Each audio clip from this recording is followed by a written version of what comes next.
Good evening and welcome to 365 Days of Amazing Stories with Theo Mayer. Here we are on day 224 of 2025. And I am going to begin a story called Grab All, Lose All. Now, this happened in a place that's not so very close to where I am. It happened in a small little village, probably halfway around the world from where I'm sitting right now.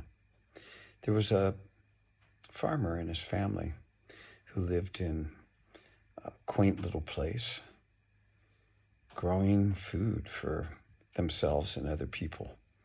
And the farmer had taken out a loan to buy this piece of property and was still paying it off. It turned out that a drought lasted for more than a year.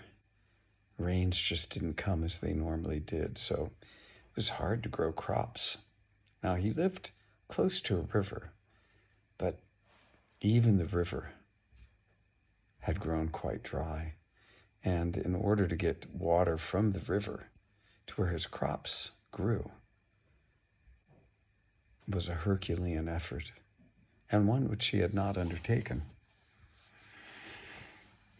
So his crops suffered, and his ability to pay off his loan also suffered.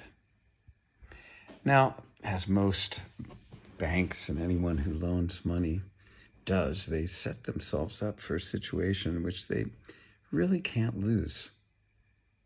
Either they get the money that is due them, or whatever it is that the money was borrowed for, they'll get that thing, car, house, property, whatever it is. Well, the gentleman, if we could call him that had loaned the money to the farmer, was known for being quite shrewd. And he had, of course, some pretty rough and rugged guys that he used to go around with whenever he needed to collect money from people he'd lent money to. Because this farmer had not paid the money for his mortgage for more than 3 months, our loan shark came there with his 2 strong men to let the farmer know that if he was unable to come up with rent for the next month, his property would be taken over. Now, the farmer, he was an honest guy, worked hard, and he was committed to raising his children and being true to his wife. This situation did not sit well with him. The loan shark was threatening, as he was known to be when he wasn't getting what he was owed. He was kind of a greedy guy, had way more than he needed, and was rough on the people who he lent money to when they couldn't pay him what he was due.